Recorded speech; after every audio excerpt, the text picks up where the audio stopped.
नमस्ते, मैं कृष्णा माने एसएनएस अकेडमी से आपके सामने आज आत्मत्राण की कविता प्रस्तुत करने जा रही हूँ। आत्मत्राण का मतलब है कि हमारे जीवन में कोई भी मुसीबत आए उससे हमें डरना नहीं है, बल्कि उनका सामना करते हुए आगे बढ़ना है। यहाँ पे इसके कवि हैं रविंद्रनाथ ठाकुर। रविंद्रनाथ ठाकुर का जन्म 7 मई सन 1861 को कलकत्ता में हुआ था। रविंद्रनाथ टैगोर एक कवि, उपन्यासकार, नाटककार, चित्रकार और दार्शनिक थे। रविंद्रनाथ टैगोर एशिया के प्रथम व्यक्ति थे जिन्हें नोबेल पुरस्कार से सम्मानित किया गया था। इस कविता में आत्मत्राण का मतलब क्या समझ में आया बच्चों? अमृत, इसके बारे में बताओ। आत्मत्राण का अर्थ होता है जो व्यक्ति भगवान से ये प्रार्थना नहीं करता कि वो भगवान उनकी सारी कठिनाइयां झेले, बल्कि वो उसको वो शक्ति दे कि वो डटकर उनका सामना कर सके। सही बताया। यानी इन पंक्तियों में कवि रविंद्रनाथ ठाकुर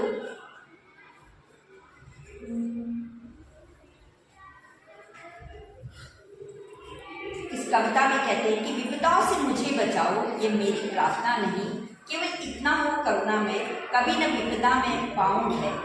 दुख ताप से व्यथित चित्त को न तो सांत्वना नहीं सही, पर इतना होवे करुणा में दुख को मैं कर सकूं सदा जी। कोई कहीं सहायक न मिले तो अपना बल पौरुष न मिले, हानि उठानी पड़े जगत में, लाभ अगर वंचना रही तो भी मैं मन में न मानूं क्षय। यानी कवि इसमें क्या कहते हैं कि कवि किससे और क्या प्रार्थना कर रहा है? कामना बताओ।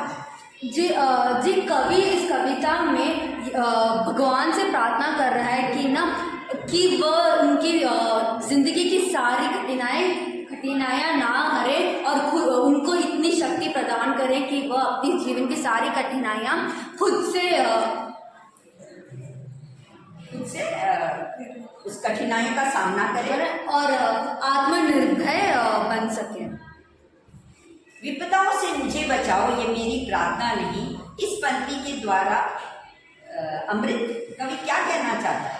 इस पंक्ति में कवि यह कहना चाहता है कि हे परमात्मा, चाहे आप मुझे दुखों व मुसीबतों से ना बचाओ, परंतु इतनी कृपा अवश्य करना कि दुख व मुसीबत की घड़ी में भी मैं घबराऊं नहीं, अपितु उन चुनौतियों का डटकर मुकाबला करूं। उसकी प्रभु से यह प्रार्थना नहीं है कि प्रतिदिन ईश्वर भय से मुक्ति दिलाएं तथा आश्रय प्रदान करें। वह तो प्रभु से इतना चाहता है कि वह शक्ति प्रदान करे जिससे वह निर्भयता पूर्वक संघर्ष कर सके। वह पलायनवादी नहीं है, ना ही डरपोक है, केवल ईश्वर का वरदहस्त चाहता है। वरदहस्त चाहता है यानी विपदा का मतलब है विपत्ति, मुसीबत। करुणा में इस दूसरों पर दया करने वाला। हमेशा हमारे जीवन में दूसरों पर दया दिखानी है, किसी से हमें भेदभाव नहीं करना है। दुख ताप यानी कष्ट की पीड़ा, हमारे जीवन हमेशा सुखों से नहीं जाएगा। हमारे जीवन में कुछ न कुछ ऐसी घटनाएं घटेंगी जिनका हमें सामना करना है। चित्त मीन्स मन, व्यथित मीन्स दुखी, सहायक मीन्स मददगार, पौरुष मीन्स पराक्रम, वंचना मीन्स वंचित और क्षय मीन्स नाश। यानी हमारे में जो भी कठिनाइयाँ आती है उनका नाश होना जरूरी है। दूसरे प्रसंग में ये कहते हैं रविंद्रनाथ ठाकुर, मेरा त्राण करो अनुदिन तुम मेरी प्रार्थना नहीं, बस इतना होवे करुणा में तरने की हो शक्ति आना में। मेरा भार अगर लघु करने के न दो सांत्वना नहीं सही। लघु का मतलब है कि मुझे कोई भी मेरा प्रॉब्लम है तो उसे छोटा नहीं करना है, बल्कि हमें ऐसी सांत्वना भी नहीं चाहिए, बल्कि हमें की शक्ति देना ताकि मैं उनका सामना कर सकूं। केवल इतना रखना अनुनय वहन कर सकूं इसको निर्भय। नत सिर होकर सुख के दिन में तब मुख पहचानूं छिन छिन में। दुख रात्रि में करे वंचना मेरी जिस दिन निखिल मही, उस दिन ऐसा हो करना मैं तुम पर करूं नहीं कुछ संदेह। त्राण का मतलब है भय। यहाँ पे कवि सहायक के न मिलने पर क्या प्रार्थना करता है ना, बताओ।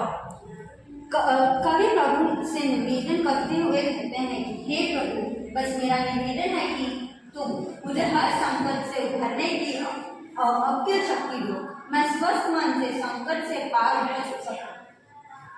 यदि मैं कभी ईश्वर से यह अनुनय करती है कि सुख से समय विनत होकर कल ईश्वर के मुख को ध्यान में रख सके, ईश्वर स्मरण कर सके तथा दुख रूपी रात्रि में जब संपूर्ण विश्व उसे अकेला छोड़ दे और अवहेलना करे, उस समय उसे अपने प्रभु पर, उनकी शक्तियों पर तनिक भी संदेह न हो, उसके प्रभु पर आस्था बनी रहे। यानी हमें जीवन में ईश्वर के प्रति आस्था बनानी है और हमें कोई भी विपदा आए उसका सामना हमें डटकर करना है। हमें ईश्वर से ऐसी कोई भी बात नहीं करनी है कि ईश्वर हमारे दुख को हर लो। यहाँ पे आत्मत्राण शीर्षक की सार्थकता कवि के संदर्भ में रोहित तू स्पष्ट करो कि उसे तुम्हें क्या समझ में आया। कविता के शीर्षक आत्मत्राण द्वारा बताया गया है कि चाहे जैसी भी परिस्थितियां जीवन में आए, हम उनका सामना सहर्ष एवं कृतार्थ होकर करें। कभी किसी भी परिस्थिति में आत्मबल, आत्मविश्वास व आत्मनिर्भरता न होकर दीन, दुखी अथवा असहाय की भांति रुदन न करें। आत्मत्राण शीर्षक से एक ऐसी प्रार्थना का प्रकटीकरण यह उदय होना प्रतीत होता है जिससे मुसीबत, दुख तथा हानि के समय स्वयं की रक्षा की जा सके। इसके लिए आत्मविश्वास और प्रार्थना दोनों से ही बल मिलता है और स्वयं की रक्षा होती है। इसलिए इसका शीर्षक आत्मत्राण रखा गया है ना। तुम्हें कुछ और प्रश्न पूछने हैं?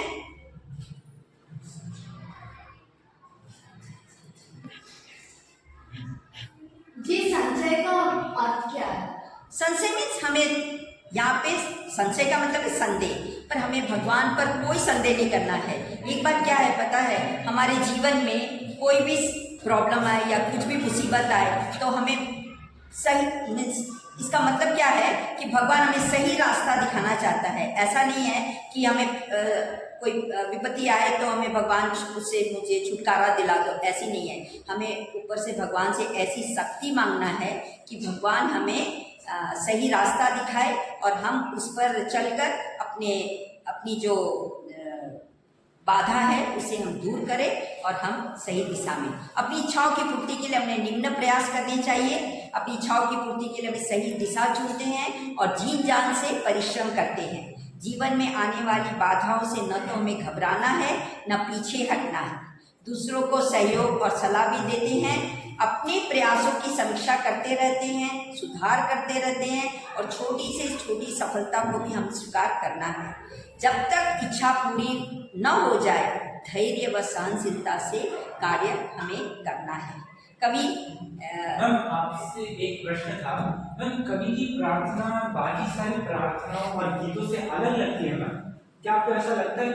तो कैसे? हाँ, ये सही बात तुमने पूछा। कवि की प्रार्थना अन्य प्रार्थना गीतों से अलग है क्योंकि इस प्रार्थना गीत में कवि ने किसी सांसारिक और भौतिक सुख की कामना के लिए प्रार्थना नहीं की, बल्कि उसने हर परिस्थिति में निर्भीकता से उसका सामना करने का साहस ईश्वर से मांगा है। वह स्वयं कर्मशील होकर आत्मविश्वास के साथ विषय परिस्थितियों पर विजय पाना चाहता है। इन्हीं बातों के कारण ये प्रार्थना गीत अन्य प्रार्थना गीतों से अलग है। श्रेयस, तुम्हें कुछ आत्मत्राण से समझ में आया? तुम कुछ प्रश्न पूछना चाहते हो? जी मैम, जब मैं पढ़ रहा था तो मेरे को कुछ पंक्तियां समझ नहीं आ पाई, जैसे कि नतशील होकर सुख के दिन में तब मुख पहचान छिन। इसका अर्थ क्या है? इन पंक्तियों का भाव यह है कि कभी सुख के समय, सुख के दिनों में भी परमात्मा को हर पल श्रद्धा भाव से याद करना चाहता है तथा हर पल उसके स्वरूप को पहचानना चाहता है। अर्थात कभी दुख सुख दोनों में ही समभाव से उस प्रभु को याद करते हुए उसके स्वरूप की कृपा को पाना चाहता है। यानी हमारा दुख या सुख जो भी हो, हमें दोनों को समतल होकर सामना करना है।